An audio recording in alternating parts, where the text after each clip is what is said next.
In your car? Yeah. Going to a big stadium where somebody was speaking at this place, just to go and drop them. So I got to this stadium, and I parked at the back of the stadium, but meanwhile, in the back of the stadium, there's a speaker facing me. And this guy and the speaker was saying, Jesus, Jesus. I didn't know what it was all about. I knew that I was going to speak about Christians, and they were speaking about Christian meeting. But as I parked at the back of the stadium, something there happened. The guy wanted to come out of the car. Now, you were stuck there. You wanted to just leave. That's right. But you were surrounded by cars. So yeah, because I parked the car, and I wanted to find somebody who could give me the direction.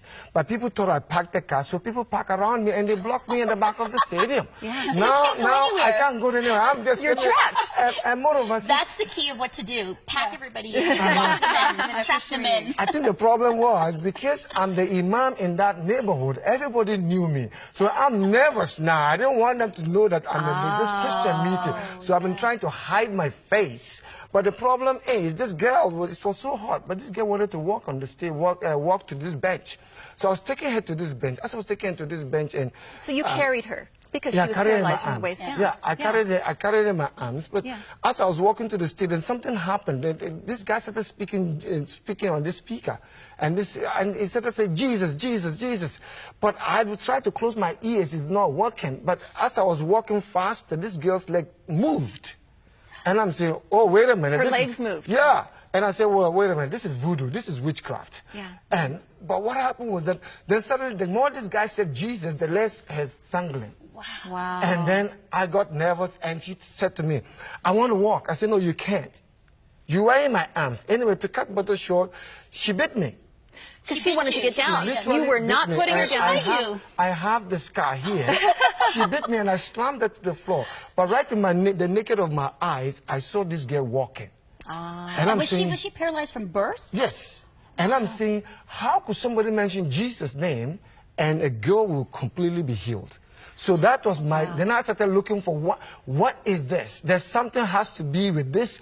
Somebody mentioned Jesus' name alone. So anyway, I went home on that day, met her parents, and went to the mosque on that day. As I was at the mosque, somehow, I'm not sure what happened. I was leading my Maghrib, I was leading the prayer, and then suddenly, these words came out of my mouth. I don't know where it came from. Instead of me to say Muhammad sallallahu alaihi wasallam, I said Jesus Christ of Nazareth, right in the middle of the mosque. And how many men are around you? Lots of people. So what happened? Was it just like a...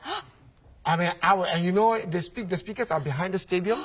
And behind the mosque, so the whole place could hear it, and I got nervous, and they kicked me out. They wanted to kill me. They just walked right up to you and just said, you're out. Yeah. They wanted to kill me. Yes.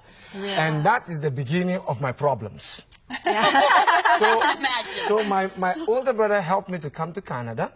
So as a student, I came to Canada, and I completely, I wanted to become a pagan. I wanted to become, no, I don't have nothing to do with Christian. I have nothing to do with Muslim. Didn't you question, like, when you said Jesus Christ of Nazareth, didn't you start to say, who is that? What do I do? Because my friends have been talking to me about this, so I was wondering, wow, how can these words come out of my mouth?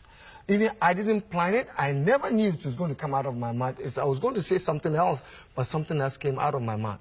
But I remember on January 3rd, 1997, that is so pivotal for me. I was in my room, and I planned on that day to kill myself.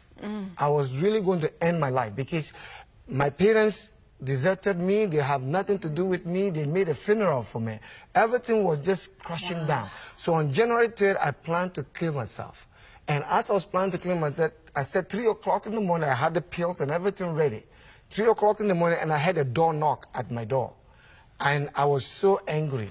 I went to the door, there was nobody there. I said, that is strange. In Canada, people have phones. They call you ahead of time. Anyway, I had a second knock. And I went there, and the third, and I said, you know what, maybe the person is going to knock the third. And so I started thumping my foot, so that the person would think I'm walking back to the bed. But I stood there, and I heard this knock, bang, bang, bang. And I opened the door, and I heard this voice that I've never heard in my life. It says, your mother and father forsake you, I'll be there for you. And I look around, and I said, oh, now I'm hearing voices. Who is this? Who is this guy? He said, I am Jesus. Now I'm calling you to do something else. I said, wait a minute. wait a minute, I mentioned Jesus Christ of Nazareth in the mosque. I got myself into trouble. I don't want to have anything to do with you. He said, I am the God of Abraham, Isaac, and Jacob.